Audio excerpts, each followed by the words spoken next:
এই যে পরিচালকরা, আমি সব কিছু অন্যায়ের বিরুদ্ধে কথা বলি, কিছু প্লেয়ারকে সরাসরি তারা প্রশ্রয় দিয়েছেন এই কাজগুলো করবার জন্যে। যারা ক্রিকেট বোর্ডে অন্যায়ের বিরুদ্ধে কথা বলেন তাদেরকে মিডিয়া ট্রায়ালে নেওয়া হচ্ছে এবং পলিটিক্যাল ট্যাগ লাগিয়ে দেওয়া হচ্ছে। উপকর্মের সঙ্গে সরাসরি সম্পৃক্ত ছিল তারাই এখন বিভিন্ন রাজনৈতিকভাবে আরও বেশি এখন স্ট্রং হচ্ছে। আমি চাই সুনির্দিষ্ট যেটা প্রথম থেকে শেষ পর্যন্ত ছিল মিনিট, ওইটার রেকর্ডিংটা থাকলে আপনারা সব কিছু স্পষ্টভাবে দেখতে পাবেন। বিং দ্য চেয়ার, আমি চেয়ারকে দিয়েছি, কোনো ব্যক্তিকে নয়।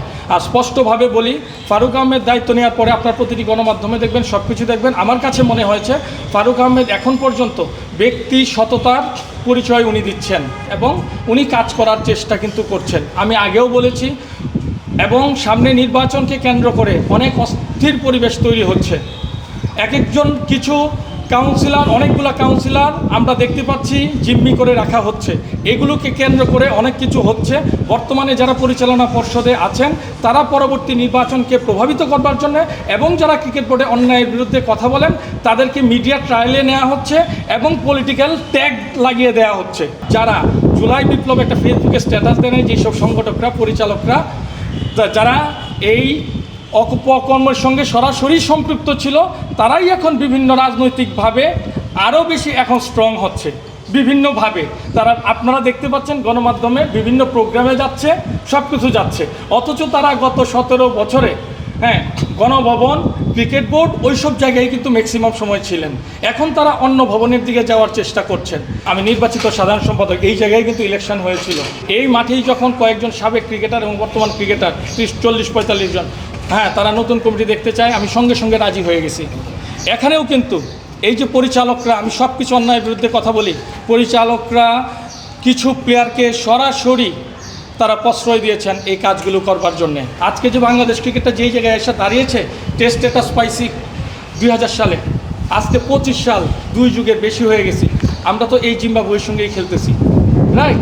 এখনও আমরা শঙ্কায় থাকি। এই 20-25 বছর যাবত তো তারাই ছিলেন।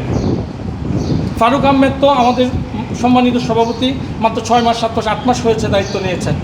সো আপনারা সব কিছু দেখেন, আপনারা আম্পায়ার্স ডিপার্টমেন্ট দেখেন, সিলেকশন পলিসি কী ছিল আপনারা দেখেন, নীতি নির্ধারণী পর্যায়ে কী ছিল দেখেন, গঠনতন্ত্র নিয়ে কি করা হয়েছে, এজিএম সহ এজিএমের বক্তব্য দেখেন, সব কিছু আপনারা পর্যালোচনা করেন। আমি এজিএমেও পর্যন্ত সক্রিয় ছিলাম এজিএমের মিটিংগুলোতে। যখন কেউ কথা বলতে পারতো না, আমি কিন্তু তখন কথা বলেছি।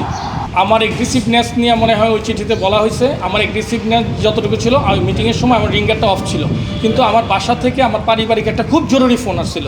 তখন আমি আস্তে করে কথা বলতেছিলাম, তখন চেয়ারম্যান সাহেব একটু করে আমাকে বলছে যে দেবটা মিটিং চলতেছে, তুমি এইভাবে কথা বলতেছো, বাইরে গিয়ে কথা বলো। পরে আমি বাইরে যাই, বাইরে গিয়ে আমি কথাটা শেষ করি, যেহেতু আমার পারিবারিক প্রয়োজনটা খুব ইম্পর্টেন্ট ছিল। এরপরেই কিন্তু উনি বলতেছিল যে আমরা এই মিটিং রেকর্ডিং করব।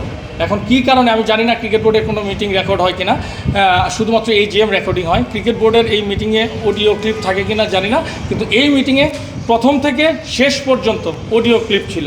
একবার শেষ পর্যন্ত অডিও ক্লিপ যেহেতু ছিল, আমি আজকে সকালেও ফোন দিয়েছি আম্পায়ার্স বিভাগের যে ইনচার্জ ম্যানেজার ছিলেন, তার কাছে আমি বলছি আমাকে অডিও ক্লিপটা দেওয়া যায় কিনা। উনি বলছে আমার চেয়ারম্যানের পারমিশন লাগবে। এখনও আমাকে কিন্তু জানায় নাই। আমি চাই সুনির্দিষ্ট যেটা প্রথম থেকে শেষ পর্যন্ত ছিল মিনিট, ওইটার রেকর্ডিংটা থাকলে আপনারা সব কিছু স্পষ্টভাবে দেখতে পাবেন।